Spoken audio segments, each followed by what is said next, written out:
Une vie, une œuvre. Quand l'œil écoute une pensée de femme. Vermeer de Delft, 1632-1675, par Stéphanie Katz.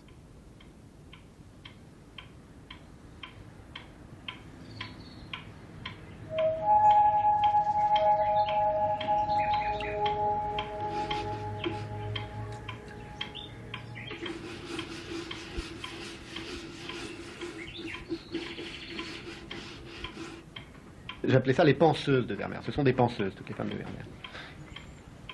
Au sens du penseur de Rodin, ce sont les penseuses. Il a peint des penseuses. Et je pense que Vermeer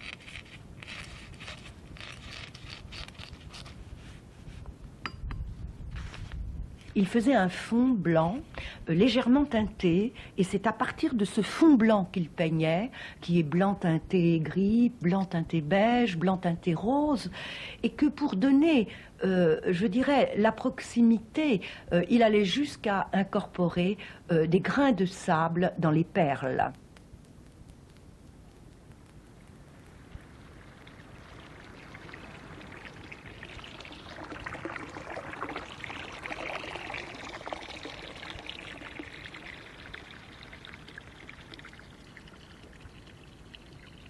Spinoza. Vous êtes le genre de personne qui est dispensée de gravir l'étroit escalier des propositions dogmatiques parce que vous avez directement accès à la terrasse de la vérité.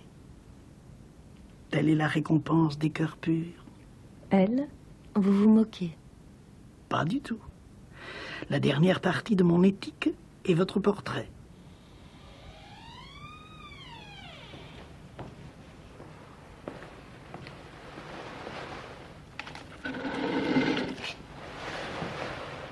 Il y a du secret, c'est pas un secret policier, c'est pas une énigme amusante, c'est vraiment la présence dans le visible d'une dimension vivante, non visible, et qui, comme ce sont des scènes d'intérieur que peint Vermeer presque exclusivement, eh bien cette dimension non visible dans le privé, c'est évidemment l'intimité.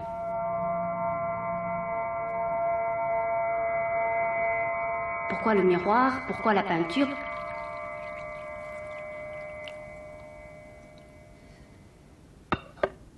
Narcisse est l'inventeur de la peinture.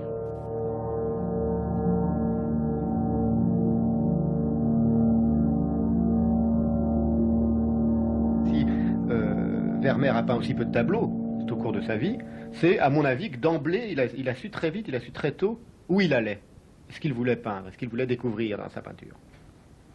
Et Vermeer, me semble-t-il, s'est intéressé à ce que l'on peut appeler l'entendement, qui est un joli mot, je trouve, c'est-à-dire à la pensée en tant qu'elle s'écoute penser, au son, à la musique que fait la pensée. C'est ça, l'entendement, si vous voulez. À la résonance de la raison. Ce qui va devenir évidemment un thème récurrent chez Vermeer, avec toutes ces musiciennes, ses concerts, ses leçons de musique, ses concerts interrompus, comme dans la lettre d'amour. Et si vous voulez, pour montrer que c'est à mon avis, si vous voulez, c'est un objectif primordial pour Vermeer et qui apparaît très tôt dans sa peinture, donc essayer de peindre le son de la pensée, la musique de la pensée, c'est la joueuse de luth qui, de manière assez évidente, qu'on la regarde, est en train d'accorder sa pensée. Elle est très différente de l'ensemble des musiciennes ou de joueuses de luth peintes par d'autres peintres, y compris des peintres hollandais à la même époque. On a vraiment l'impression qu'elle est en train de s'écouter, accorder, non pas son luth, mais sa propre pensée. Hein, elle est pensive, en tout cas.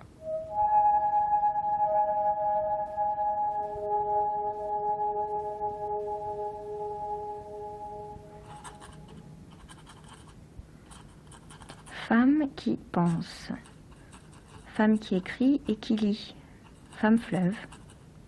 Ce fleuve qui coule à Delft sous les fenêtres du modèle. J'étais à l'écoute de cette femme écrivant, peinte par Vermeer.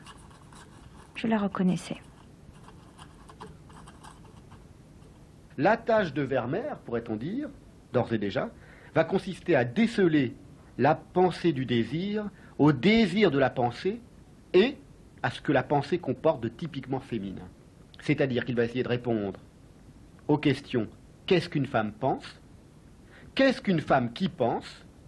Eh bien, la première réponse qu'on peut donner à partir de ces deux tableaux, déjà de jeunesse, c'est qu'une femme qui pense est une femme qui tourne le dos à d'autres femmes.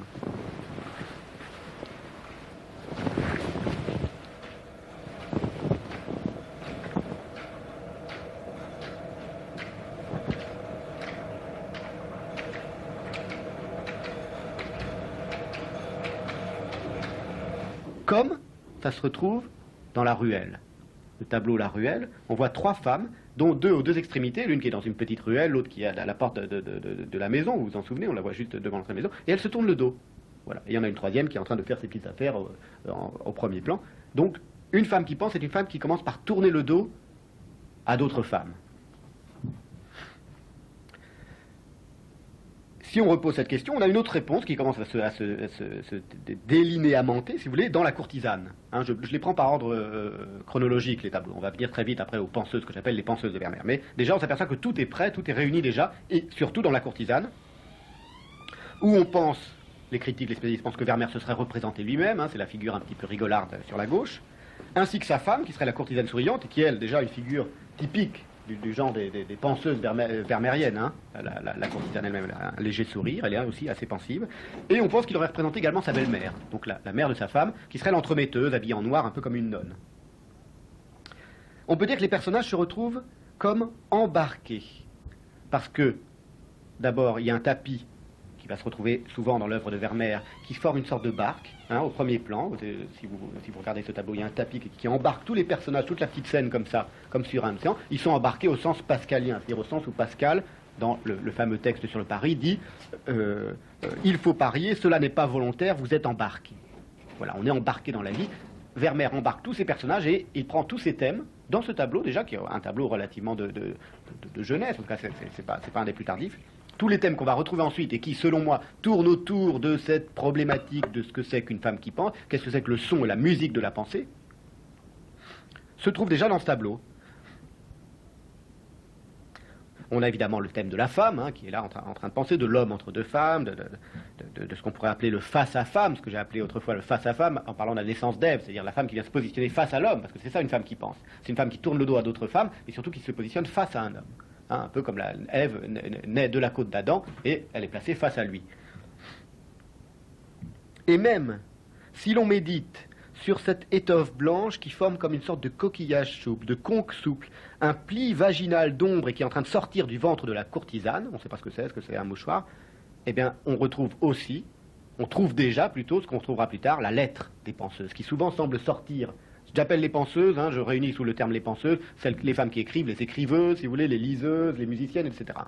Les femmes avec servantes, etc. Et même la laitière, d'une certaine manière. Et la peseuse de perles. Et la dentelière. Donc tout ça, pour moi, ça forme les penseuses de Vermeer. Donc souvent, lorsqu'elles sont en train de lire une lettre, la lettre semble sortir de leur ventre, et bien ça, c'est déjà présent dans la courtisane.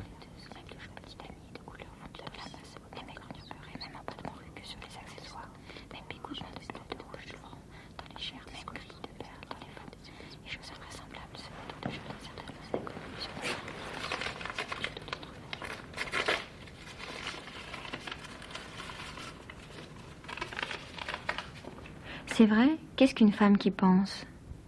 Qui est ce nouveau modèle du peintre qui tourne le dos aux autres femmes? Regardons-la. Dame et sa servante, New York. Elle s'interroge, elle écoute. Une perle de plaisir pèse déjà à son oreille. La lettre est en cours. Lettera amorosa suspendue, plume bien en main.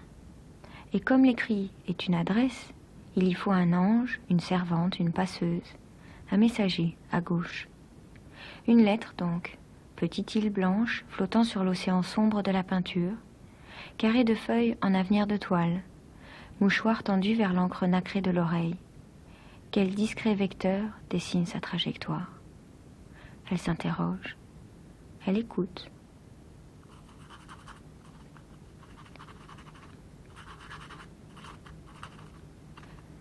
Elle s'interroge, elle écoute, car de la fourrure à la perle de l'oreille, la goutte du plaisir semble vouloir désigner la trajectoire ascensionnelle de la fusée du verbe, d'où surgiront, d'un seul flot, la ligne de la lettera amorosa et la lumière de la peinture.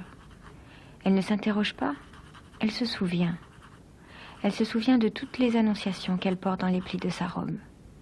Elle éprouve une seconde fois, peut-être même une infinité de fois, la jouissance de la traversée du mot d'amour en ses ombres, s'en sachant dépositaire dans toutes les nuances de sa nudité et face à tous les peintres à venir. Elle caresse sa propre bouche et reprend sa plume. Elle est une femme écrivant. Elle est le mot qui vient d'elle, le mot d'elle. Elle attend, dans sa grande patience, les peintres qui sauront ne pas la craindre. C'est alors qu'elle reconnaît Vermeer de Delft.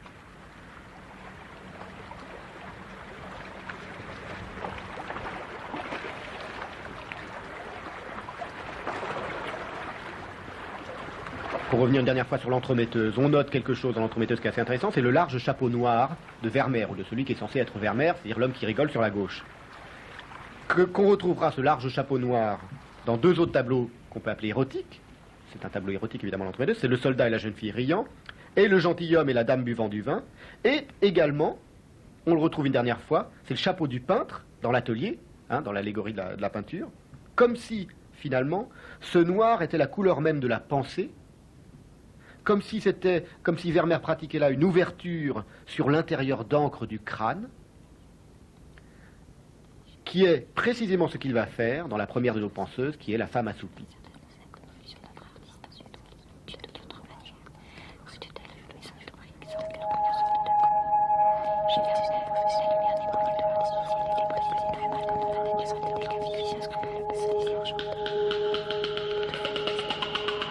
À travers l'embrasure de la porte,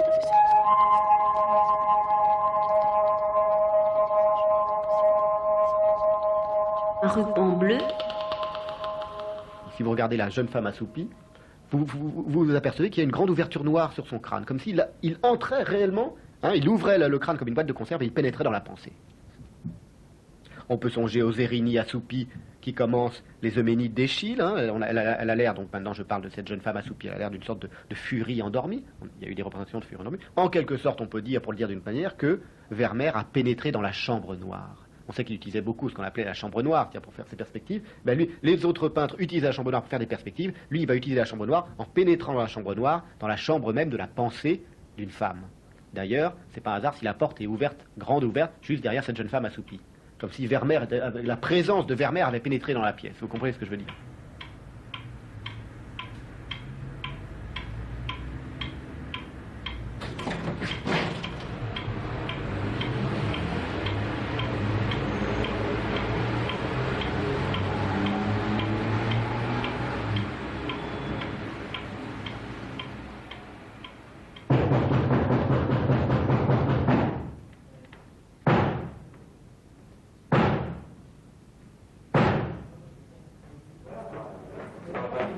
Vérifiez hier, la porte, elle ferme bien.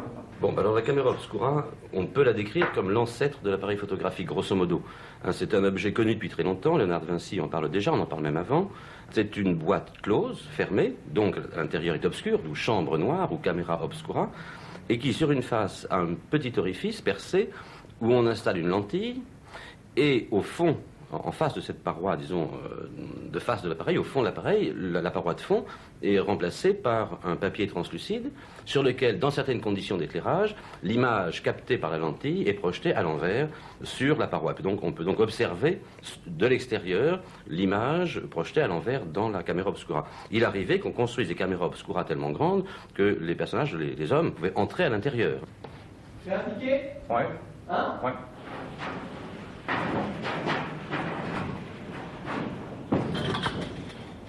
C'est un objet donc qui était connu, qui avait beaucoup fasciné depuis longtemps les gens, et qui était d'usage courant chez les peintres, en particulier hollandais, au XVIIe siècle. La caméra obscura avait un avantage, c'est qu'elle donnait immédiatement une image à deux dimensions, elle est cadrée, selon le désir du peintre, du spectacle infini de la nature. Donc c'est évidemment un objet fascinant et utile. Vermeer le connaissait, Vermeer s'en servait. Comment peut-on savoir qu'il s'en servait ? Bien parce que dans ses tableaux, et c'est un des points les plus célèbres de Vermeer, le fameux pointillisme de Vermeer, ces gouttes de lumière, bien les gouttes de lumière ne peuvent être observées que dans une caméra obscura. On ne peut pas les voir à l'œil nu, et c'est ce qu'on obtient aujourd'hui, ces gouttes de lumière, quand on règle mal, par exemple, un appareil photographique, ou un réflexe, ou qu'on le règle mal, et qu'il y a le flou elles suivent, hein, parce qu'elles ont fait 70 représentations en tournée. Se manifestent sous forme de gouttes de lumière ou de ce qu'on appelle des cercles de diffusion ou de confusion sur un certain type de surface. Bon, Vermeer multiplie ces gouttes de lumière. Il n'est pas le seul à en faire au XVIIe siècle, mais il le fait beaucoup plus que ses contemporains. Donc effectivement, Vermeer utilisait une caméra obscura. Bien, simplement, penser qu'il l'utilisait pour peindre et que les tableaux de Vermeer sont peints en regardant dans les caméras obscura pour peindre, alors c'est une erreur historique élémentaire et qui a la vie dure. Il ne s'agit pas de dire qu'on a longtemps pensé, on continue encore aujourd'hui, d'excellents esprits continuent à penser que Vermeer avait besoin d'une caméra obscura pour regarder ce qu'il peignait. Or on a démontré qu'il n'en était rien pour une série de raisons. Premièrement, la caméra obscura est utile pour les paysages, mais pour une scène d'intérieur, la mise au point sur la profondeur de champ impliquerait, et c'est Arthur Wheelock qui l'a calculé, pour certains tableaux de Vermeer jusqu'à 6 mises au point successives. Ouais, un peu plus à la cour. Là, hop, trop, reviens. Ouais, parce que, fais gaffe, là, il tape sur la découverte et c'est pas bon. On est même allé jusqu'à penser qu'il avait une vieille chambre noire. Une chambre noire difficile à régler, qui marchait plus. Bon, ça, c'est une idée vraiment très poétique et charmante, qui est liée au fait qu'on pensait que Vermeer était un génie méconnu, maudit et vivant sans argent, ce qui est absolument faux également. Bon.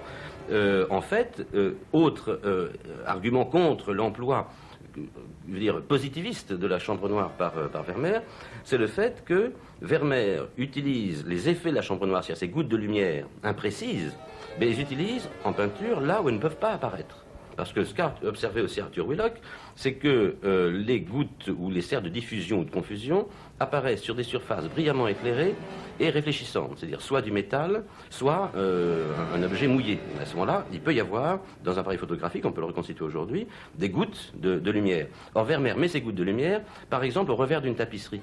Impossible. Il n'y aura jamais de gouttes de lumière au revers d'une tapisserie. Il en met sur le pain de la laitière. Il n'y aura jamais de gouttes de lumière dans une chambre noire sur le pain de la laitière. Donc Vermeer utilise bien un effet de la chambre noire. Il utilise plus que ses contemporains, parce que par exemple Kalf a déjà peint des gouttes de lumière aussi obtenues par la chambre noire. Chez Vermeer, ça devient systématique, mais ce n'est pas du tout pour transcrire une réalité observée. Elle vient en avant du rideau. Précision. Par exemple, dans la vue de Delft, bon, Vermeer a utilisé certainement, et c'était logique, une chambre noire pour obtenir cette vue de paysage d'un seul coup. Ce qui fait aussi un certain aplatissement de la vue de Delft que Vermeer souhaitait. Pour d'autres raisons, il souhaitait clairement cet aplatissement. Mais comme l'a remarqué encore Arthur Wheelock, qui a fait jadis une excellente thèse sur ce sujet, eh bien, Vermeer met des gouttes de lumière là où elles ne peuvent pas apparaître. Par exemple, sur le flanc du bateau, à droite de la ville, il y a des gouttes de lumière dans la pénombre, impossible. Impossible. Et alors, on voit bien à ce moment-là que Vermeer l'utilise pour un effet lumineux, mais pas pour la réalité de ce qu'on observerait effectivement dans la chambre noire. Et c'est là que le raisonnement positiviste fait perdre, en fait, fondamentalement, l'intention de Vermeer. La chambre noire a un grand prestige chez les scientifiques, parce qu'elle leur semble un moyen de percevoir des secrets de la nature. Aujourd'hui, ça peut nous paraître étrange, mais c'est un fait que dans une chambre noire, par exemple, ces cercles de diffusion font voir un phénomène naturel invisible à l'œil nu. Or, je pense qu'une des recherches fondamentales de Vermeer, son ambition, c'est pour ça qu'on a donné ce titre à mon livre, une des ambitions fondamentales de Vermeer, c'est de faire affleurer dans la peinture, dans le visible de la peinture, affleurer le sentiment de quelque chose de présent et d'invisible dans le visible. Bon, et de la chambre noire, à ce moment-là, telle qu'elle est jouée par Vermeer, il ne faut pas dire qu'elle est utilisée, elle est jouée par Vermeer, elle lui permet effectivement de faire sentir, faire affleurer cet invisible dans le visible.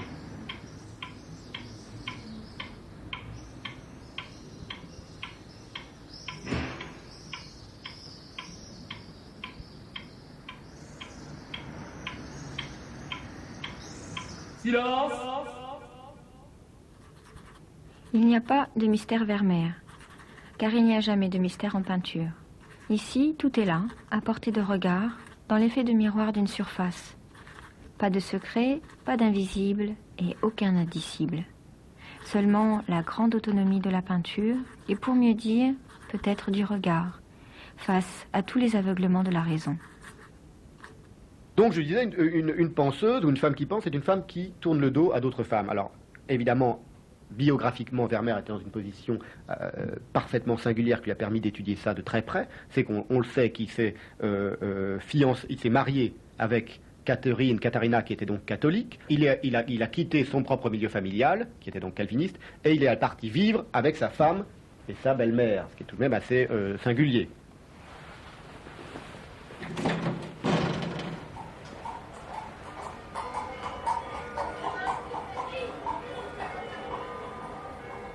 même un converti aurait du mal à dire de quoi dépend sa conversion, puisque c'est un événement radical, paraît-il, une conversion. Donc on ne saura jamais pourquoi Vermeer, pour quelle raison intime Vermeer s'est converti. Ce qu'on sait, c'est qu'il fallait qu'il se convertît s'il ne voulait épouser Katharina Bolz, qui était d'une famille catholique aisée de Delft.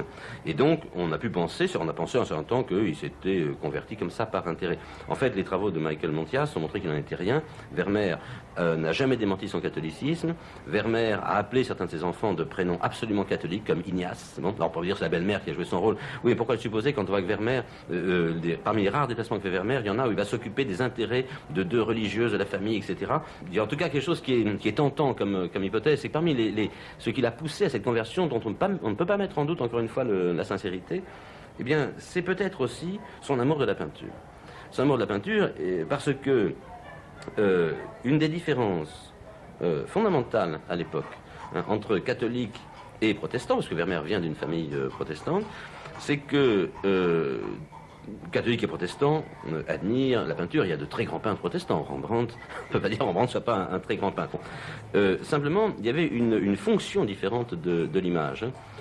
Pour le catholique, l'image, comment dire, le spectateur, le dévot, le fidèle, celui qui fait son oraison doit se projeter dans l'image, il doit s'identifier à l'image, être présent dans l'image qui est un réceptacle où il y a une vie éventuelle, possible. Les catholiques, au XVIIe siècle, affirment l'existence d'images miraculeuses. Si une image est miraculeuse, c'est qu'il y a quelque chose de vivant dans l'image. Bon. Pour le protestant, au contraire, et pour Rembrandt, par exemple, dans ses tableaux de Saint-Paul, on voit Saint-Paul, il vient d'avoir une révélation, mais devant lui, il a un texte.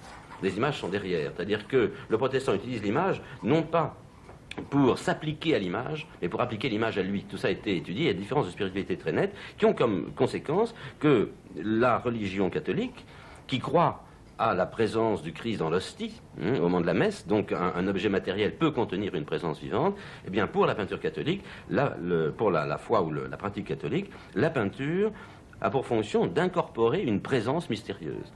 Bon, et le prestige à ce moment-là de la peinture est évidemment considérable. Ce qui ne veut pas dire que Vermeer est un grand peintre parce qu'il est catholique. Pas du tout. Évidemment, la foi catholique, dans le fond, correspondait peut-être mieux au sentiment que Vermeer avait intime de son ambition de peintre dès le départ.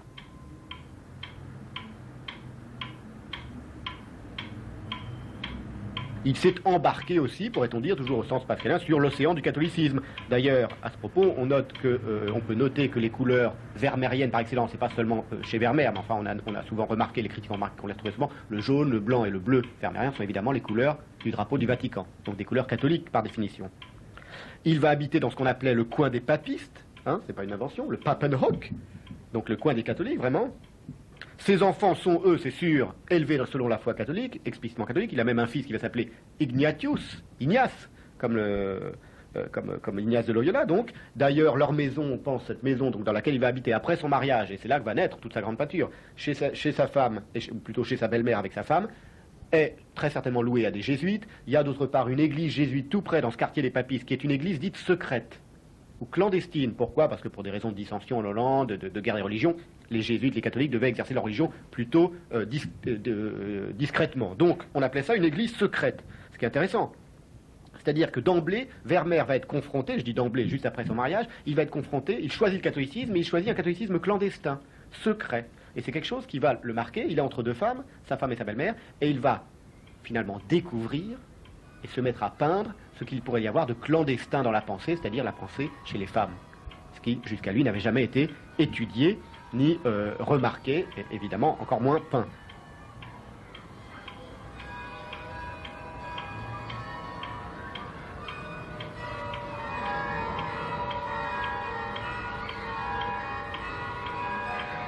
Quel dommage, dit Pascal, que l'Église soit divisée en Europe pour cette malheureuse question, en fait, de la confession auriculaire. Et cette question est en fait très intéressante par rapport à Vermeer.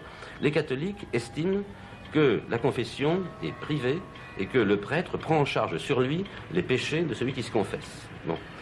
Les protestants, au contraire, la confession, si elle existe, une confession publique, et c'est la communauté, en fond, qui assume la faute pour celui qui aurait péché ou pense avoir péché, ou la communauté pense qu'il a péché. Or, la différence, bon, on peut la trouver secondaire. Du point de vue qui nous occupe, c'est-à-dire de la peinture de Vermeer, elle ne l'est pas, parce que finalement, si on réfléchit, la confession catholique autorise dans le privé d'une maisonnée catholique l'intimité de celui qui s'est confessé au curé. Une femme peut se confesser au curé, c'est l'intimité de la femme, elle n'a pas à la confesser nécessairement au mari. Dire que, il s'agit encore une fois pas de dire Vermeer est un grand peintre parce que c'est un catholique, mais que l'inspiration de Vermeer, avec ce dedans du dedans, ce secret de l'intimité dans le privé, etc., ces structures, le rôle de la lumière, comme partout dans le monde, et également réparti partout, au lieu de la lumière contrastée de Rembrandt, dire que ça correspond singulièrement à ce que serait une inspiration catholique de la peinture, je ne crois pas que ce soit faire injure aux Hollandais que de dire qu'un de leurs grands peintres du XVIIe siècle est en fait un catholique.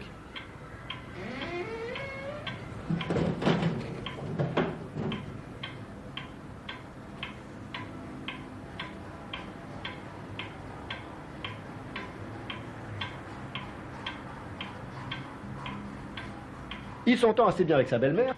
Au début, elle s'oppose un peu au mariage, mais très vite, il s'entend très bien avec elle. C'est vrai. Elle fait de lui son homme de confiance, alors qu'elle s'est engueulée, peut-on dire, avec tous les hommes de sa famille, y compris avec son fils qui est un peu fou, qui vient battre sa fille, donc la femme de Vermeer.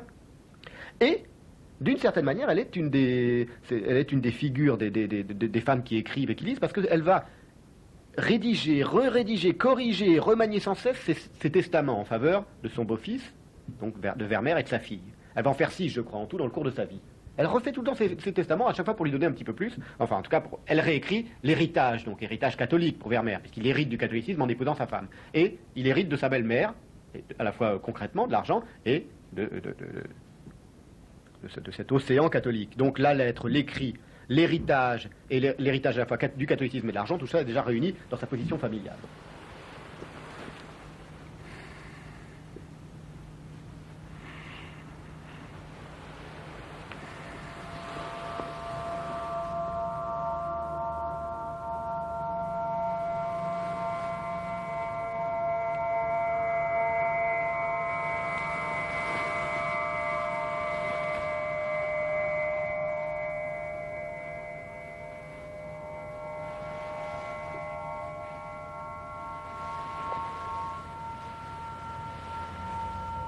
Vermeer peignait 2 à 3 tableaux par an. C'est presque rien. 2 à 3 tableaux par an, ça laisse le temps de réfléchir. Surtout quand ces tableaux mesurent 20 cm sur 30. Il n'a jamais réutilisé, par exemple, un détail d'un de ces tableaux pour en faire un autre tableau. Ce que font tout à fait d'autres peintres contemporains pour vendre. Vermeer ne peignait pas pour vendre. Il n'avait pas besoin de vendre pour vivre. En plus, ces tableaux étaient immédiatement achetés par un collectionneur de Delft dans l'ensemble. Et donc, ces tableaux sont profondément médités. Ils ont une ambition de peintre. Alors, il vivait du petit revenu que lui permettait l'auberge qu'il louait, l'auberge qui appartenait à son père et qu'il louait. Il vivait surtout chez sa belle-mère. Chez sa belle-mère, parce que sa belle-mère, elle, Madame Bolns, était tout à fait aisée. Elle avait de gros revenus terriens, de grandes propriétés, et le fermage, la location des terres permettait à Madame Bolns, à sa fille Catherine et à Vermeer de vivre confortablement jusqu'au moment où Vermeer a fait trop d'enfants.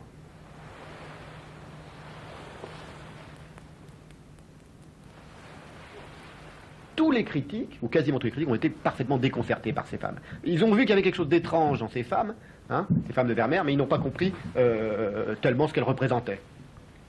Ils ne comprennent pas à quoi ils ont affaire, évidemment, puisqu'ils ont affaire à quelque chose d'absolument unique et inouï dans l'histoire de la peinture, c'est-à-dire une femme en train de penser, la pensée d'une femme. Et même Élie Faure, qui pourtant est en général assez admirable, se trompe à demi en écrivant, à propos de Vermeer, « On n'a pas pénétré plus avant dans l'intimité de la matière ». Mon interprétation à moi, c'est qu'on n'a pas pénétré plus avant Vermeer donc, dans l'intimité de la matière sonore de la pensée. Et là, je vais faire une légère dégression sur Proust, si vous me le permettez. Lui, alors, comprend absolument tout ce que je suis en train de vous dire. Lorsqu'il fait une première mention de Vermeer dans La Recherche, c'est du côté de chez Swann, la première fois où apparaît le nom de Vermeer, qui on le sait est très important pour Proust et sera très important dans l'œuvre de Proust, c'est lorsque Odette apprend que Swann veut écrire un livre sur Vermeer. Elle dit, mais c'est qui ce peintre, ce Vermeer? Est-ce qu'on peut le rencontrer? Est-ce qu'il est encore vivant? Évidemment, elle ne connaît rien Vermeer. Et elle dit à Swann, et écoutez bien, c'est extraordinaire, est-ce qu'on peut voir de ses œuvres à Paris, pour que je puisse me représenter ce que vous aimez, deviner un peu ce qu'il y a sous ce grand front qui travaille tant, dans cette tête qu'on sent toujours en train de réfléchir, me dire, voilà, c'est à cela qu'il est en train de penser. Proust, qui est malin comme un cygne, pourrait-on dire pas malin comme un singe, malin comme un cygne, inverse évidemment l'idée qu'il faut pénétrer, Proust qui va pénétrer à l'intérieur de la pensée d'une femme et des femmes, évidemment, l'a fait dire l'inverse à Odette. Vous vous intéressez à Vermeer, j'aimerais voir ce qu'il y a dans votre crâne. Ce qui est une manière pour Proust de nous signaler, Vermeer, c'est ce qu'il a fait. Il s'est intéressé à ce qu'il y avait à l'intérieur du crâne, non pas de Swann, mais des femmes qu'il a peintes. C'est extraordinaire, vous voyez, comme Proust d'emblée a une intuition remarquable. Il comprend d'ailleurs autre chose. Dans le fameux passage sur le petit pan de mur jaune, il y a une phrase très simple qui m'a semblé, moi, la plus importante. Proust comprend autre chose à propos de Vermeer. Il écrit, Bergotte, donc, devant ce petit pan de mur jaune, devant la vue de Delphes, il attachait son regard comme un enfant à un papillon jaune qu'il veut saisir au précieux petit pan de mur. Et ce papillon, ce papillonnement du désir, si vous voulez, pour le dire d'emblée, ce papillonnement du désir qui fait un aller-retour entre celui qui regarde et ce qui est regardé, il apparaît tout à fait ailleurs, ou dans Sodome et Gomorrhe, à un moment où Vermeer aussi ressurgit dans le texte de Proust. Donc à chaque fois que le nom de Vermeer ressurgit dans le texte, ou surgit dans le texte de Proust, on a cette idée du papillon qui vient, du papillon du désir. Je vous ai dit tout à l'heure qu'une femme qui pense, ou plutôt que ce que Vermeer a étudié, c'est la pensée du désir et le désir de la pensée. C'est dans un passage donc dans Sodome et Gomorre où Charlus est en train de parler à Madame de Surgis et il parle d'un petit portrait qu'elle avait et qu'elle n'a plus, ou d'un portrait qu'elle avait chez elle qu'elle n'a plus, qu'il adorait, et il dit c'est mieux que même quasiment ce petit col bleu à la Vermeer, c'est mieux que du Vermeer. Ne le disons pas trop parce que Swann est là près de nous et qu'on sait que c'est son maître Vermeer, donc il ne va pas être content. Swann entend son nom, il se lève, il s'approche de Madame de Surgis et, devenant trop vieux, explique Proust, pour faire fonctionner les ressorts qui d'habitude cachent son désir, il est pris d'une soudaine bouffée de désir pour le décolleté de Madame de Surgis. Je vous lis comment il le décrit, vous allez voir que c'est très intéressant. Donc juste, le nom de Vermeer vient d'apparaître, et immédiatement, Proust l'utilise comme un prétexte, ce nom de Vermeer, pour parler du désir. Dès que Swann eut, en serrant la main de la marquise, vu sa gorge de tout près et de haut, il plongea un regard attentif. Écoutez, comme on dit, on a l'impression que Proust est en train de décrire une des penseuses de Vermeer, ce que j'appelle les penseuses de Vermeer. Il plongea un regard attentif, sérieux, absorbé, presque soucieux, dans les profondeurs du corsage, et ses narines, que le parfum de la femme grisait, palpitèrent comme un papillon prêt à aller se poser sur la fleur entrevue. Brusquement, il s'arracha au vertige qu'il avait saisi, et Madame de Surgis elle-même, quoique gênée, étouffa une respiration profonde, tant le désir est parfois contagieux. C'est extraordinaire. Là, on a la réponse à ce que je vous disais tout à l'heure à propos de Swann et Odette. Il y a un aller-retour du désir. Il y a un aller-retour papillonnant du désir entre deux êtres. Qu'est-ce qu'une femme qui pense? Eh bien, Proust répond, c'est une femme dont le désir se déplace réversiblement, dans un sens et dans l'autre, entre elle-même et quoi? Et sa mère, évidemment.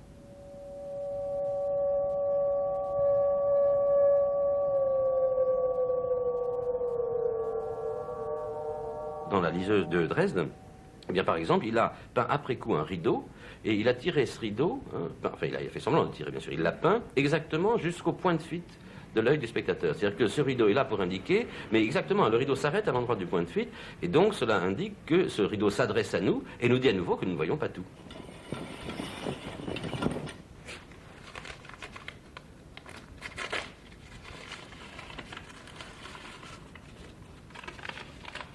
Alors, il y a un autre écrivain qui permet de bien comprendre ce qui se passe dans la peinture de Vermeer.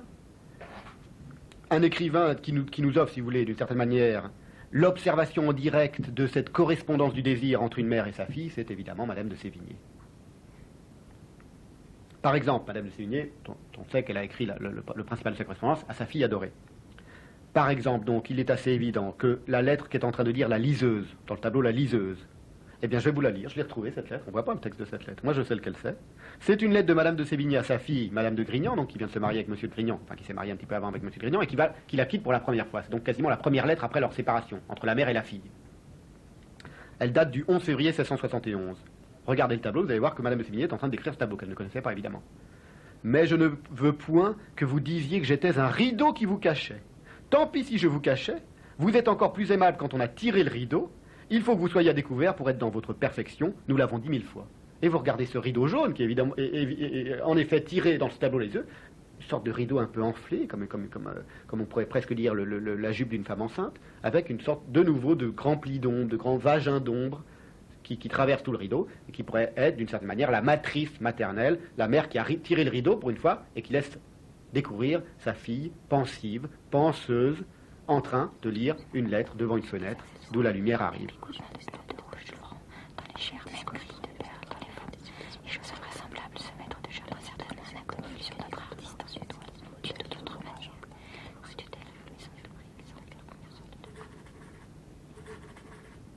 Bien sûr, il y avait eu déjà le poudroiement de toutes les annonciations de l'histoire de l'art. Marie, femme accueillant le Verbe dans les plis secrets de son corps, afin de mieux le restituer au regard, au visible, en un mot, à la peinture. Marie créant la chair du Christ à partir de son seul nom. Mais ce jour-là, en observant cette femme écrivant de Vermeer, je constatais que Marie avait changé de regard. Je la reconnaissais.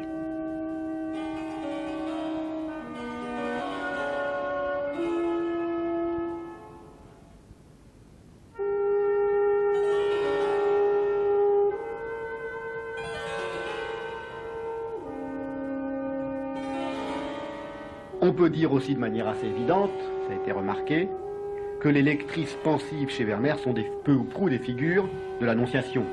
Vermeer se place à l'intérieur même de l'Annonciation. Il représente la conception, et même la conception de la conception, en jouant sur le mot conception. La conception de la pensée, ou la pensée de la conception au sens de l'engendrement, si vous voulez. Hein, on peut faire varier les deux termes. Cette conception de la conception, c'est tout simplement la peinture en soi. Je conçois la manière dont on conçoit, dont une femme conçoit.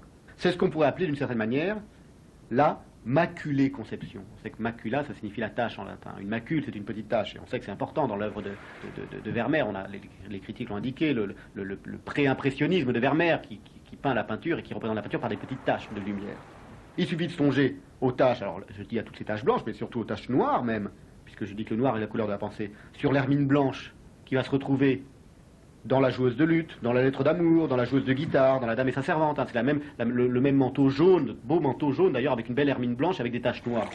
Voilà ce que c'est que la conception de la tache, la maculée conception. D'autre part, la peseuse de perles, elle aussi est enceinte, comme la jeune femme en bleu. Donc, on peut reformuler la question initiale. Qu'est-ce qu'une femme enceinte? C'est se demander d'une autre manière, qu'est-ce qu'une femme qui pense? Ou, encore d'une troisième manière, qu'est-ce qui est en cause dans l'annonciation? C'est-à-dire qu'on vient délivrer un message à cette femme, la Vierge, qui est vierge d'ailleurs, et le simple fait d'entendre ce message la met enceinte. Elle est mise enceinte par l'ouïe, d'une certaine manière, hein, ce qui est le sens de la perle, à mon avis, dans l'œuvre de Vermeer. Eh bien, qu'est-ce qui est en cause? On commence à y répondre depuis tout à l'heure, et c'est en tout cas quelque chose que Vermeer a peint, et il l'a peint d'une manière assez étonnante, avec toutes ces joueuses de virginal. Le virginal qui est le petit clavecin, l'épinette. Une joueuse de virginal, c'est une femme qui est en train de rejouer l'annonciation d'une certaine manière. Hein, et il y en a fait plusieurs, des joueuses de virginal, avec un homme ou pas avec un homme, dans le concert, etc. Eh bien, ce sont à nouveau des figures de l'annonciation. Cette question, qu'est-ce qui est en cause dans l'annonciation? C'est une question à laquelle répond Mallarmé, dans un poème, dans un sonnet qui est vermérien par excellence, à mon avis, qui est le don du poème, qui décrit ni plus ni moins que le son de la pensée du désir, ce dont on est en train de parler tout à l'heure, la conception, si vous voulez, qui est en train de passer et de repasser entre deux femmes, une mère et sa fille. Je vous cite juste la fin de ce poème assez connu. « Ô la berceuse, avec ta fille et l'innocence de vos pieds froids, accueille une horrible naissance, et ta voix rappelant viol et clavecin, viol et clavecin qu'on trouve souvent dans les tableaux de Vermeer, avec le doigt fané presseras-tu le sein, comme dans l'entremetteuse, par qui coule en blancheur sibylline la femme, la berceuse de lait, pour les lèvres que l'air du vierge azur affame. » Bon, c'est du pur Mallarmé, évidemment, et c'est très vermeerien, il me semble, comme poème. Si le dimanche aussi pour se payer l'apéro, on a dansé... Spinoza. Le théâtre illustre parfaitement l'idée que tout, ou presque tout, dépend du point d'où l'on regarde les choses. Tout l'art du théâtre ne dépend-il pas du choix du point de vue? Je me souviens être allé au théâtre voir cette pièce de Jean Jourdeuil et Gilles Ayot. Vermeer, Spinoza. Comme des didascalies de la pensée de Spinoza, en silence, des tableaux de Vermeer prenaient place sur scène. Les mots aux philosophes, le visuel aux peintres. Se sont-ils connus? Peu probable. Mais strictement contemporains, tant historiquement que géographiquement, ils semblent, chacun avec leurs moyens propres, avoir imaginé le cours du même fleuve.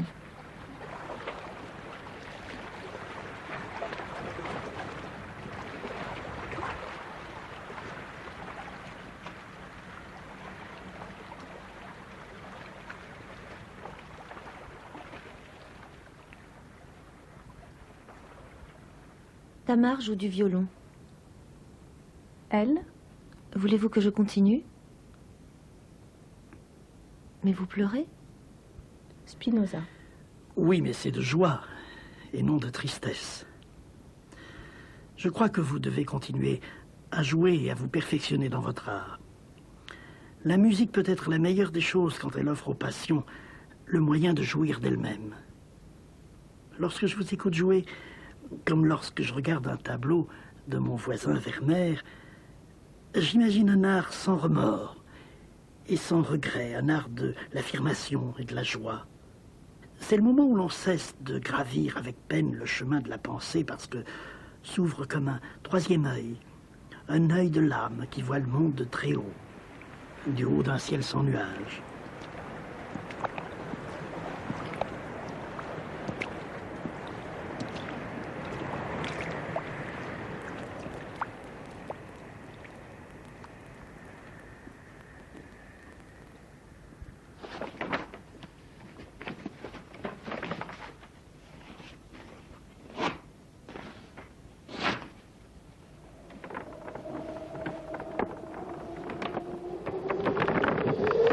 Il m'a semblé que le mythe d'Icare était au fond un mythe qui fondait en peinture, je dis bien en peinture et dans l'art, l'histoire d'un nouveau regard. Et donc, je dirais que Icare a ses héros.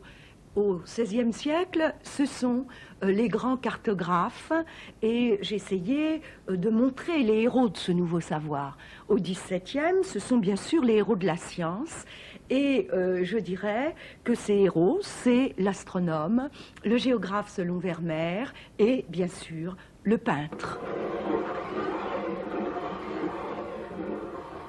J'ai essayé de penser la naissance de cet œil-monde à partir du tableau de Bruegel, La chute d'Icare.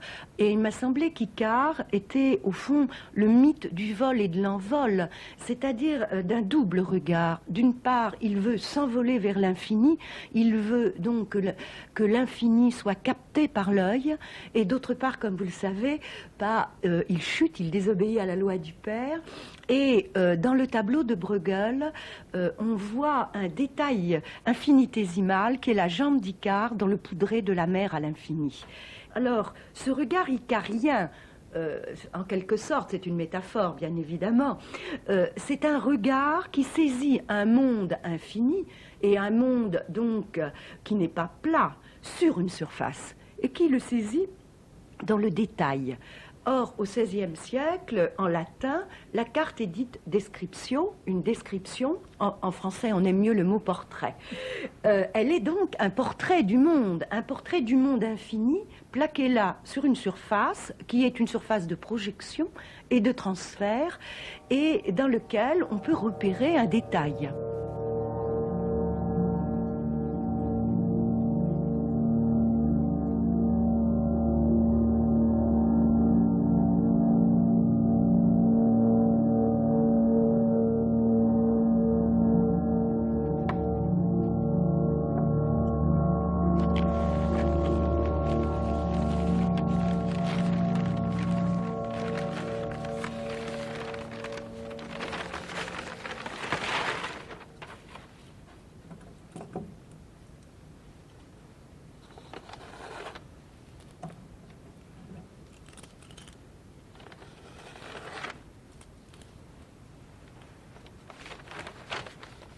On a beaucoup parlé de l'appel à la cartographie propre à la culture hollandaise et il est vrai qu'à Amsterdam et à Delft, on édite des cartes, des atlas, des plans de ville et les classes moyennes même mettent des cartes au mur. Mais il m'a semblé, dans le livre que je viens de publier, L'œil cartographique de l'art, qu'il fallait retourner à la naissance de cet œil-monde, ce que j'ai appelé l'œil-monde. Et cette naissance, c'est le XVIe siècle. C'est le moment, d'une part, où la carte du monde se transforme sous l'effet de la redécouverte des cartes de Ptolémée et de la découverte de l'Amérique. C'est aussi le moment où il va y avoir, durant tout ce siècle, une véritable passion cartographique.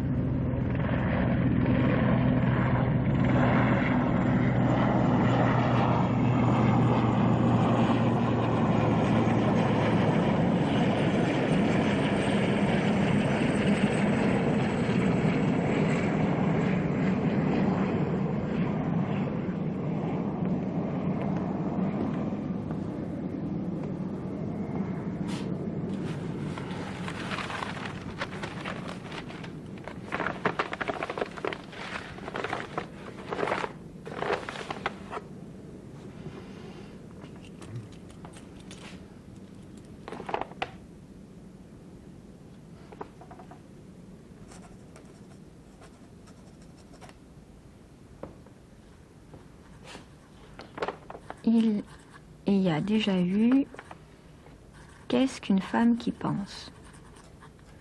Il pourrait y avoir quel est son regard, suspendu en elle-même, comme au-dessus d'un vide infini,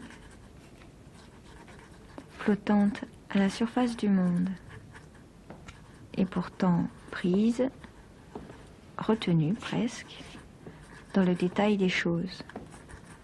Un regard d'aviateur, en somme.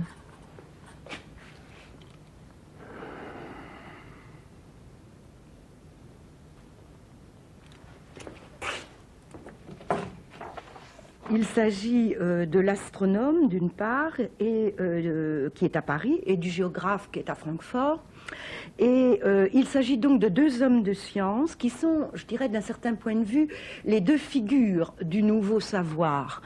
Ce qui est très intéressant, je parle de l'astronome, c'est qu'on a, comme dans tous les tableaux de Vermeer, une arrivée, la lumière vient du dehors, par la fenêtre, toujours du côté gauche, qui tombe toujours sur les textures, tables. Là, ce sont deux tentures dans les deux tableaux.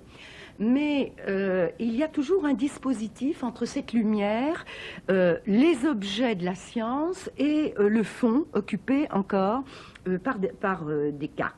Ce qui est très intéressant, c'est qu'il y a un jeu voulu entre le livre qui est sur la table.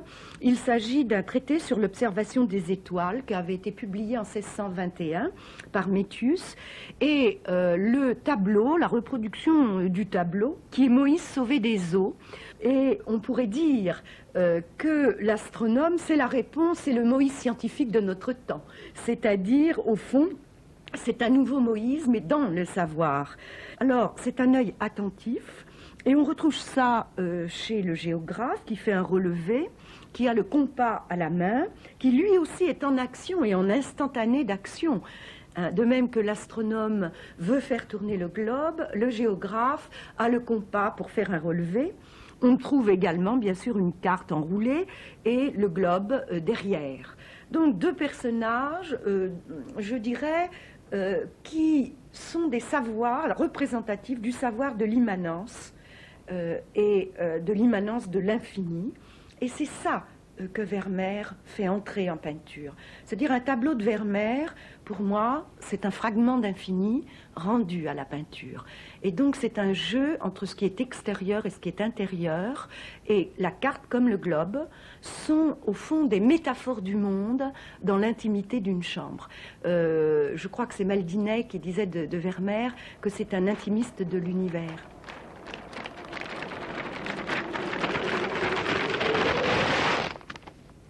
Vous faites aux artistes crédit d'une lucidité et d'une rigueur exceptionnelles, alors qu'ils sont en fait des histrions qui ne prennent plaisir qu'à s'exhiber, eux et leur vision personnelle, à faire étalage de leur savoir-faire et de leur tour de passe-passe.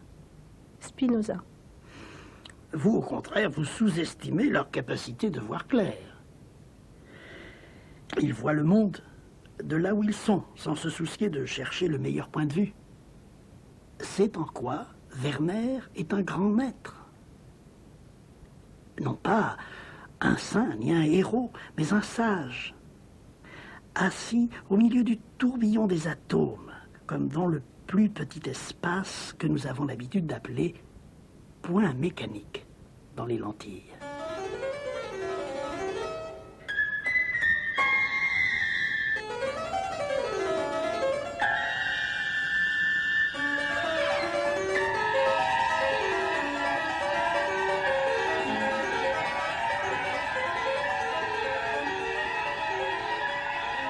Spinoza, je crois que c'est celui qui a tenté de comprendre comment l'infini du tout, ce qu'on appelle la substance en termes philosophiques, s'exprime dans les singularités. Et les singularités sont toujours finies. Pour Spinoza, comme pour Vermeer, le désir et la réflexion coïncident. Je me souviens, quand j'étais étudiante, j'ai lu Spinoza avec passion, et cette passion ne m'a jamais quittée. Et il y a toujours une phrase qui m'est revenue, le désir, c'est de persévérer dans son être. Et persévérer dans son être, c'est ça la singularité. Alors je crois que cette sorte de capacité de saisir le tout dans la partie, c'est le propre d'un regard attentif,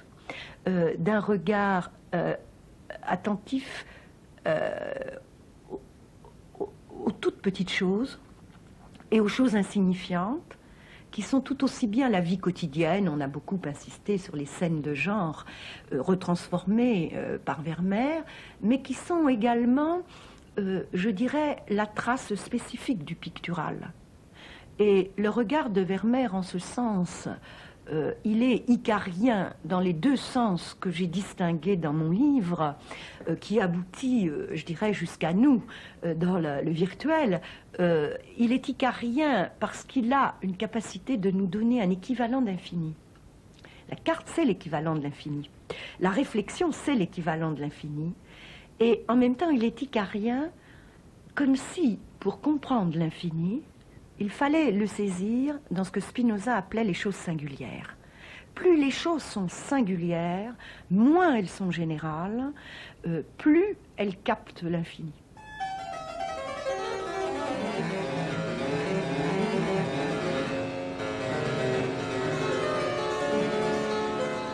Au fond, Spinoza, lui qui voyait de près, il polissait les lunettes.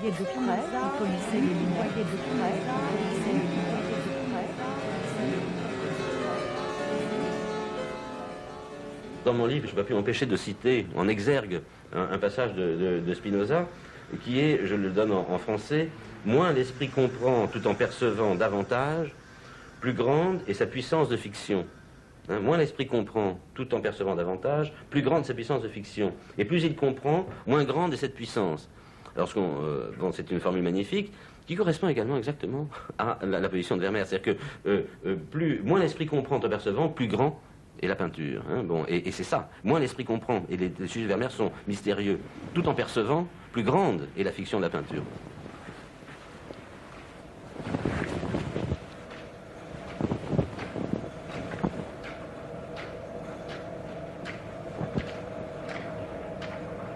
Nova descriptio.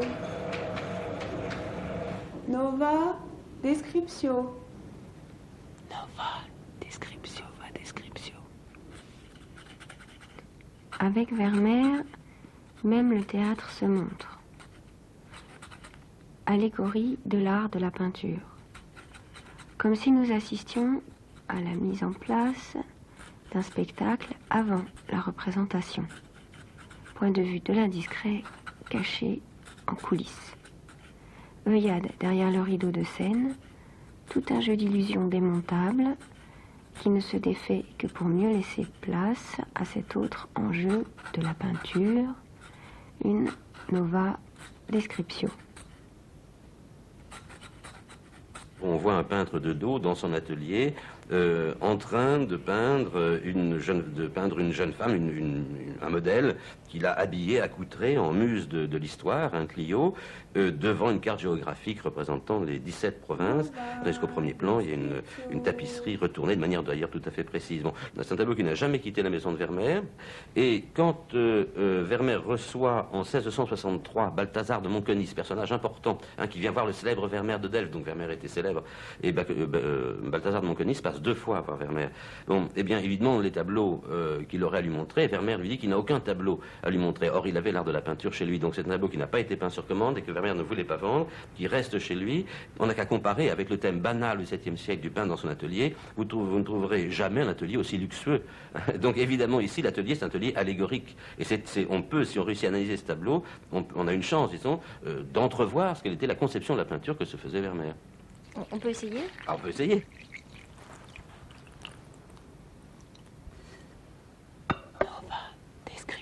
De manière curieuse, si vous voulez, le peintre que nous voyons de dos, nous ne verrons jamais son visage, on a envie de dire c'est Vermeer. Par ailleurs, la chevelure a l'air de ressembler aussi à celle de Vermeer, donc c'est Vermeer. Mais nous ne le saurons jamais, pour la bonne raison qu'il nous tourne le dos, et rien n'empêche de penser que pour peindre cela, il avait fait porter son costume par quelqu'un d'autre, et donc ça serait peut-être une figure de Vermeer. C'est une figure de Vermeer, mais ça n'est pas nécessairement Vermeer. C'est pas un autoportrait. Je connais peu d'autoportraits de dos. Donc, de dos, il y a une figure de Vermeer. Et cette figure de Vermeer, ce qui est singulier, c'est qu'elle ne peint ni ce que peint Vermeer dans l'art de la peinture, ni comme Vermeer peint. Et donc là, on peut commencer à se poser la question, parce que ce qu'est en train de peindre ce peintre, il peint juste un buste de Clio. Bon, alors que Vermeer a peint, lui, un atelier entier, avec une carte géographique, l'ensemble de la muse, une table avec des instruments ou des attributs de la peinture, une tapisserie. Bon, c'est pas du tout ce que peint le peintre qui est peint dans le tableau. Première différence. Deuxième différence, plus fondamentale encore, c'est que quand on regarde de près le tableau, eh bien on voit que le tableau en train d'être peint par le peintre, on constate que dans cette phase préparatoire, Vermeer nous montre dans le fond les dessous de la peinture, parce qu'ensuite la surface rectangulaire sera couverte entièrement de couleurs.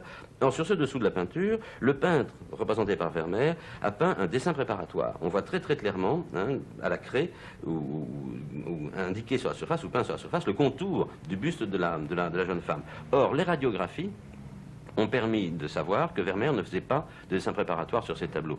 Donc, ce peintre, et lui seul savait qu'il ne faisait pas de dessin préparatoire, il ne peut pas imaginer qu'un jour on découvrirait qu'il n'en faisait pas, parce que lui, bien sûr, c'était le dessous caché de la peinture. Donc là, en tout cas, nous savons, nous, qu'il a peint un peintre qui ne peint pas ce que lui, Vermeer, a peint, puisque lui a peint tout un atelier, alors ce peintre peint juste un buste, et deuxièmement, ce peintre ne peint pas comme peint Vermeer, comme peignait Vermeer. Donc, on est amené à dire, c'est pas Vermeer, c'est une idée du peintre, selon Vermeer, par rapport à laquelle Vermeer prend position, à laquelle il s'identifie, et on peut dire qu'il s'identifie parce que dans le tableau, la signature de Vermeer est placée très exactement sur une ligne qui correspond au regard de ce peintre représenté, et c'est une signature complète, J. Vermeer, absolument complète, mais on pourrait donc dire à ce moment que c'est l'horizon mental de la peinture que ce peintre incarne pour Vermeer, mais l'horizon concret du tableau, celui qui a construit Vermeer, il faut chercher où est le point de fuite, puisque le point de fuite donne la ligne d'horizon de la construction du tableau et du regard sur le tableau, eh bien il est beaucoup plus bas, ce point de fuite, il est, disons, enfin, une quarantaine ou 20 cm plus bas, et il correspond exactement, si on trace la ligne d'horizon, il correspond à la main du peintre, en train de peindre. Cette allégorie, ce buste de l'histoire. Donc il y a bien un rapport entre le peintre représenté et Vermeer, pas seulement le costume et l'anecdote, mais un rapport de projection de Vermeer dans ce peintre, mais une projection n'est pas une identification. Vermeer se projette dans ce peintre, mais il prend parti par rapport à cette technique, à fond, classique de la peinture, avec la peinture d'histoire, grand genre, et le dessin comme base de la peinture d'histoire.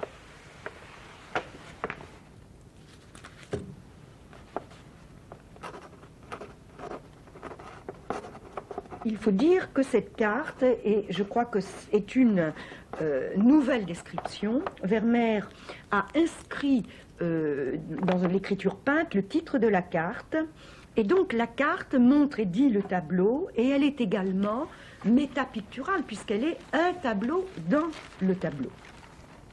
C'est la carte des Pays-Bas avant la division entre le sud catholique, toujours sous la domination espagnole des Habsbourg, et le nord protestant, devenu une république qui a conquis par une lutte très dure son émancipation, et ce nord qui va devenir une grande république marchande de la liberté, mais aussi des intellectuels. C'est là où, bien avant, ira Descartes, où se réfugiera Spinoza. Et donc, cette carte qu'on a pu interpréter comme une carte nostalgique de l'unité perdue des Pays-Bas, ce n'est pas une nostalgie. Au contraire, au fond, c'est la peinture seule est capable de restaurer la mémoire. C'est un palimpseste, la carte, dans le tableau. Et cette carte est pliée. On pourrait dire que là, on est devant un pli ni tragique ni baroque, si vous voulez, une sorte de plissé de lumière. Elle est pliée, elle est usée, elle est à la fois comme une surface et comme un semi-rideau. Au fond, si vous voulez, elle est le double du tableau, mais c'est le tableau du monde.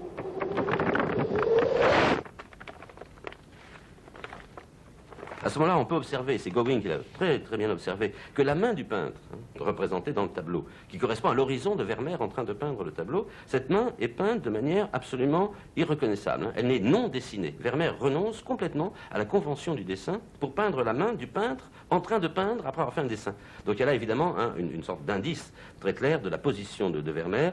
Il se réclame, il se met dans la grande lignée, la grande tradition de la grande peinture. L'histoire et la connaissance démontrées par le dessin, c'est la tradition classique. Vermeer est un peintre classique, mais il donne à cette tradition classique une articulation nouvelle, un autre but, qui est non pas de peindre la connaissance démontrée de l'objet, ce qui est la carte, mais la connaissance de l'effet de la lumière sur les objets. Et finalement, si on regarde la carte qui est au fond du tableau, eh bien, on constate que cette carte objet de connaissance, elle est peinte de manière à ce que, enfin, comment dire, la connaissance de Vermeer ne porte pas sur la carte, elle porte sur la lumière tombant sur la carte.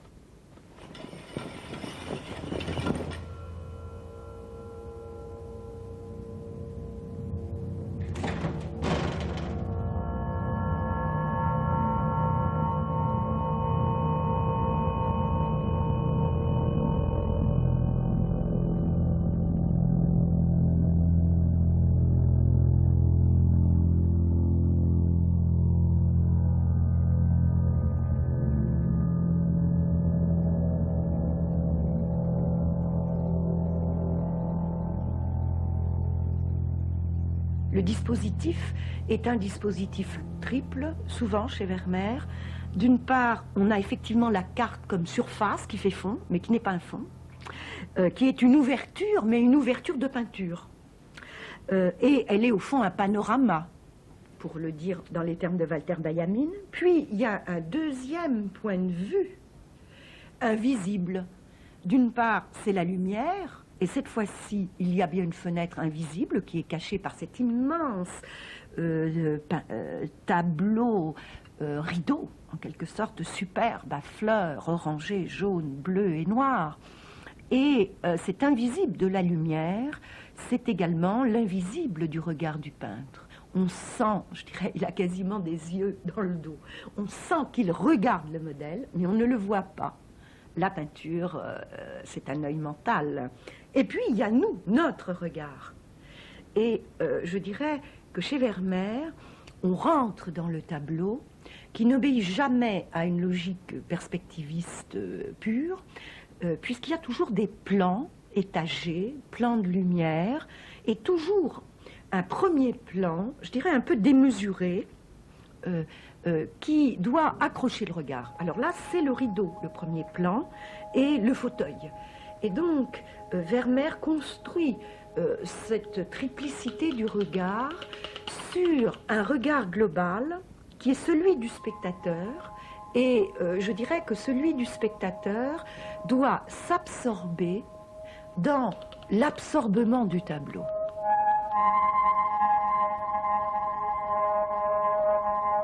Un miroir réfléchissant dans la leçon de piano.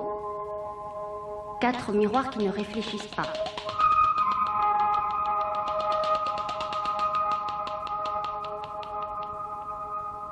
La carte est à la place, je dirais, entre guillemets, de la fenêtre, la carte ou le miroir d'ailleurs, parce qu'elle est un anti-modèle. Au fond, la fenêtre, elle est là, chez Vermeer, mais elle est là, à gauche du tableau, elle est là comme la lumière. Elle n'est plus le lieu opératoire du tableau. Et donc, la carte permet un dispositif nouveau, je crois, en peinture, non albertien, où on tend à recevoir le monde est vu, et ce n'est pas nous qui le maîtrisons et qui le recadrons. C'est comme si par la carte, le monde entrait dans la chambre et dans l'intimité. La carte, au fond, pour moi, c'est un dispositif entièrement visuel, c'est une carte peinte qui est une image peinte de carte. C'est le monde en son apparence, mais en artefact. Et ça, c'est très moderne.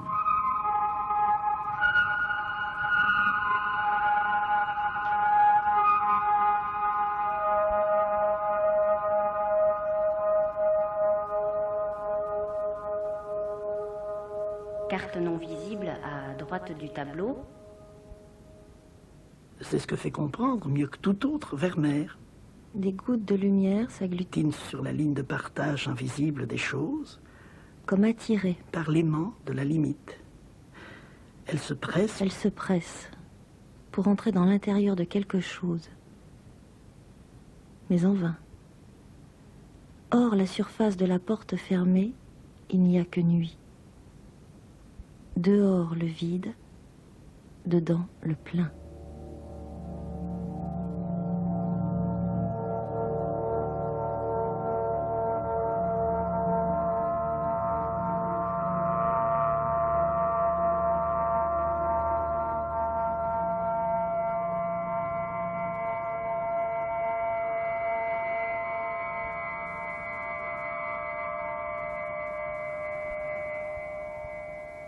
Werner est fasciné par la peinture, je dirais, de l'effet de surface.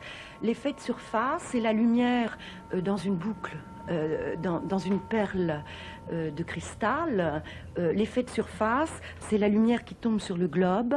Et donc, les cartes sont comme des tableaux réflexifs, des plans de la surface.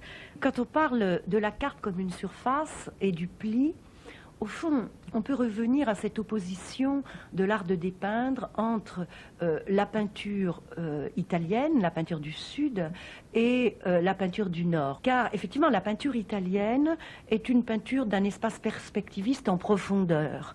Et c'est à partir de cet espace perspectiviste, en quelque sorte, que se met en place la surface comme une vitre. En tous les cas, je crois qu'effectivement, la peinture du Nord explore la surface comme lieu du sens et comme lieu de la vision. On retrouve ça aussi peut-être, il y a un croisement à faire là entre Velázquez et Vermeer, qui est le peintre aussi de la surface. Alors qu'est-ce qu'une surface ? Je crois qu'on ne doit pas opposer la surface comme ce qui est en surface par rapport à un fond. Parce que justement, je dirais le génie de la peinture du Nord, c'est que c'est le fond qui est en surface. Et donc tout remonte à la surface, c'est le lieu de la sensualité du monde, mais c'est aussi le lieu, je dirais, un peu protestant de la vanité du monde. La surface a partie liée avec la lumière, qui tombe sur la surface ou qui éclaire la surface. Je crois que la surface, c'est le monde en suspens, et c'est pourquoi ça peut être une carte. Oui, je crois que la surface, franchement, c'est comme une peau. La surface, c'est véritablement ce qu'on peut caresser au millimètre, comme on caresse une peau. Donc je crois qu'il y a véritablement un grand plaisir de la surface parce qu'il y a une sorte d'érotique dans la surface, mais une sorte d'érotique du secret, d'érotique de la texture, et qui n'est pas une érotique de la profusion, mais qui est paradoxalement une érotique qui met ensemble, en quelque sorte, la manifestation et le secret.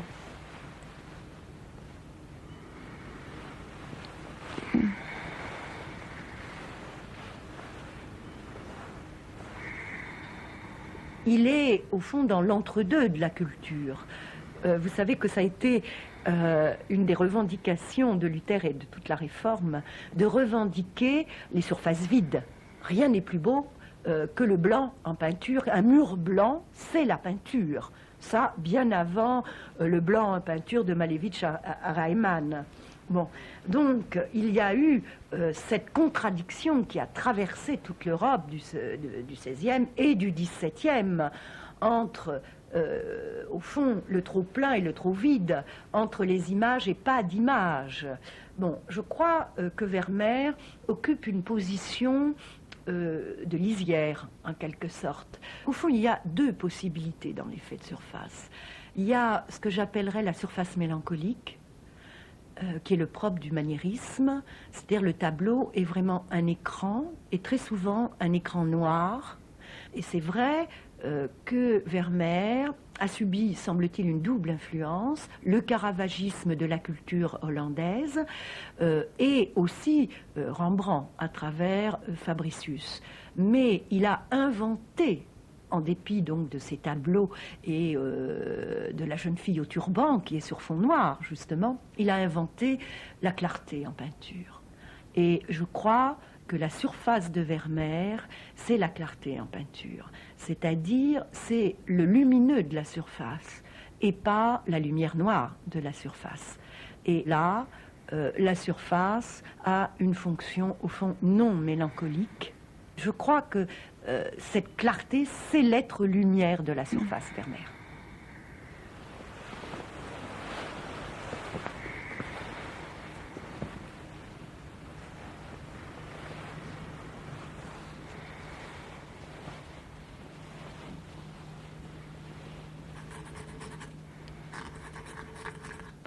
D'où provient cette vibration lumineuse qui tresse les surfaces de Vermeer de Delft?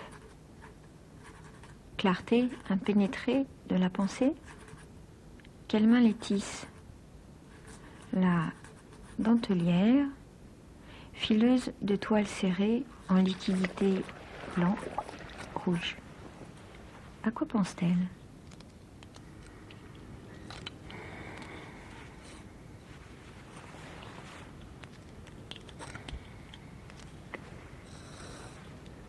Et la dentelière, c'est le sommet de cette pyramide des penseuses, évidemment, c'est la penseuse par excellence.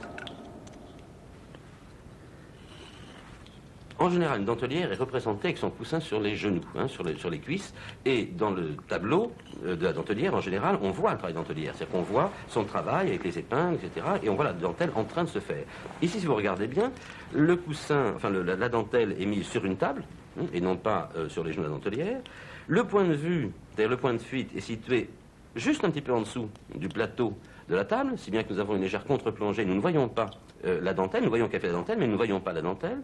Ensuite, nous voyons la dentelière très très concentrée sur son travail, et même on peut dire que nous voyons comme la dentelière, parce que si on regarde bien le tableau, on verra que le seul point précisément peint, dépeint, décrit, on pourrait dire, sont les deux fils que travaille la dentelière. Ils sont peints comme un fil, avec une finesse extrême. Vermeer savait peindre fin s'il le voulait. Tout le reste est flou, ce qui veut dire que nous regardons là où regarde la dentelière. Nous regardons comme elle, nous sommes obligés de regarder comme elle sur ce point. Mais, nous ne voyons pas son regard, telle qu'elle est peinte, elle a les paupières baissées parce qu'elle regarde et donc nous ne voyons pas son regard. 2, nous ne voyons pas la dentelle en train de fabriquer. Donc nous sommes convoqués au plus près de son regard, mais en même temps le tableau et la position de la figure sont construits de telle sorte que ce regard, le point du travail, la conscience du personnage nous échappe. Et je pense que cette structure d'intimité exhibée et dérobée en même temps, eh bien, elle est dans toute la composition du tableau, en particulier par la présence dans le quart inférieur gauche du tableau de ce tapis, de cette table, avec un tapis de table et un coussin à couture, un eye cushion, ça s'appelait, d'où sortent des fils blancs et rouges. Ces fils blancs et rouges sont peints absolument flous, ils font tache sur le tableau, et ils construisent du côté où nous sommes, car la construction perspective nous met en fait sur la gauche du tableau, à peu près un peu en dessous de la table, eh bien ils mettent entre le regard supposé du spectateur et le personnage représenté un obstacle. Ils indiquent que nous n'atteindrons pas directement l'intimité de ce personnage. Si je devais supposer qu'elle lève les yeux pour me regarder, eh bien elle ne verrait pas ses fils, ils sont de l'autre côté du coussin, ils sont adressés à moi. Eh bien, ces fils s'adressent à nous et nous indiquent que nous ne voyons pas tout. Vermeer nous montre qu'il y a dans le visible de l'invisible qui est présent et qui agit.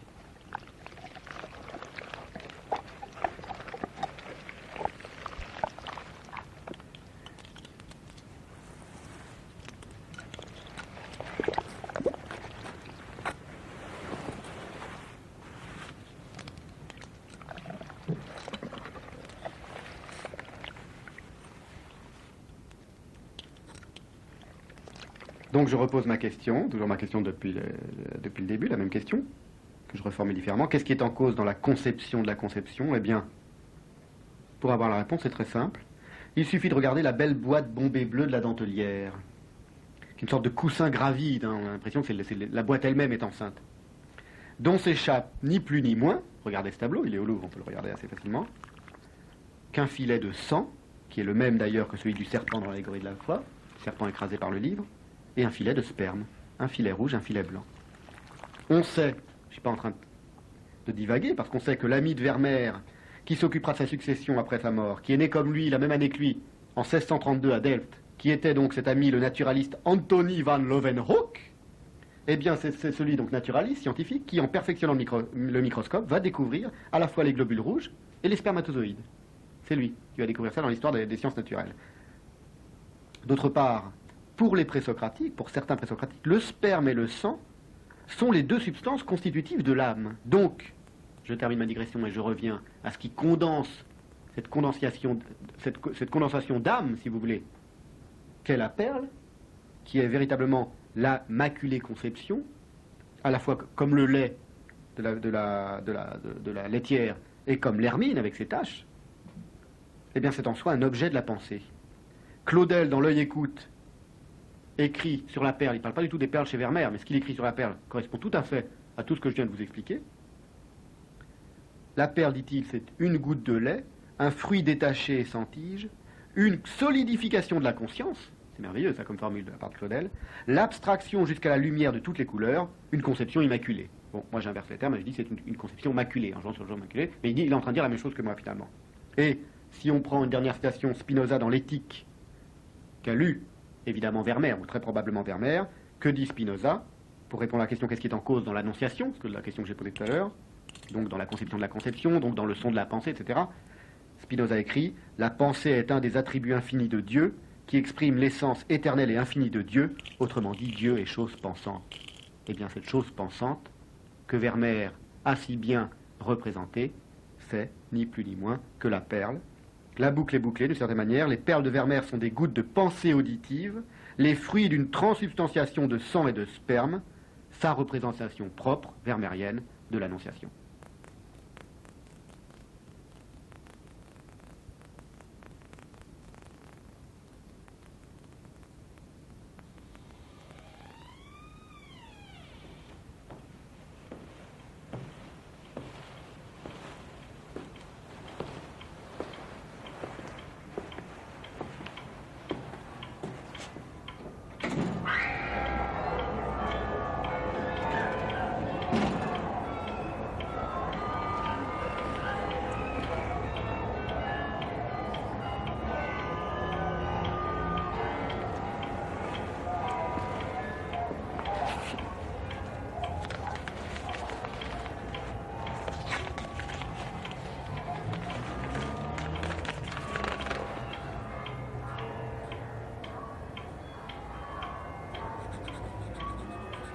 C'était Quand l'œil écoute une pensée de femme, Vermeer de Delft, par Stéphanie Katz, avec Stéphane Zagdanski, auteur du Sexe de Proust aux éditions Gallimard, Christine Bussy-Glucksmann, auteur de L'œil cartographique de l'art aux éditions Galilée, Sokofaï universitaire, et Daniel Arras, auteur de L'ambition de Vermeer aux éditions Adam Biro, qui nous signale également la parution de Vermeer, l'atelier du peintre, dans sa collection 1 sur 1.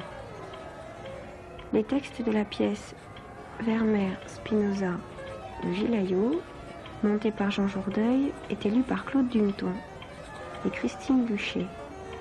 Invention sonore Patrick Martinache, recherche sonore Nathalie Rouvillain, prise de son et mixage Olivier Dupré et Philippe Palarès. Pour une émission réalisée par Isabelle Iguel.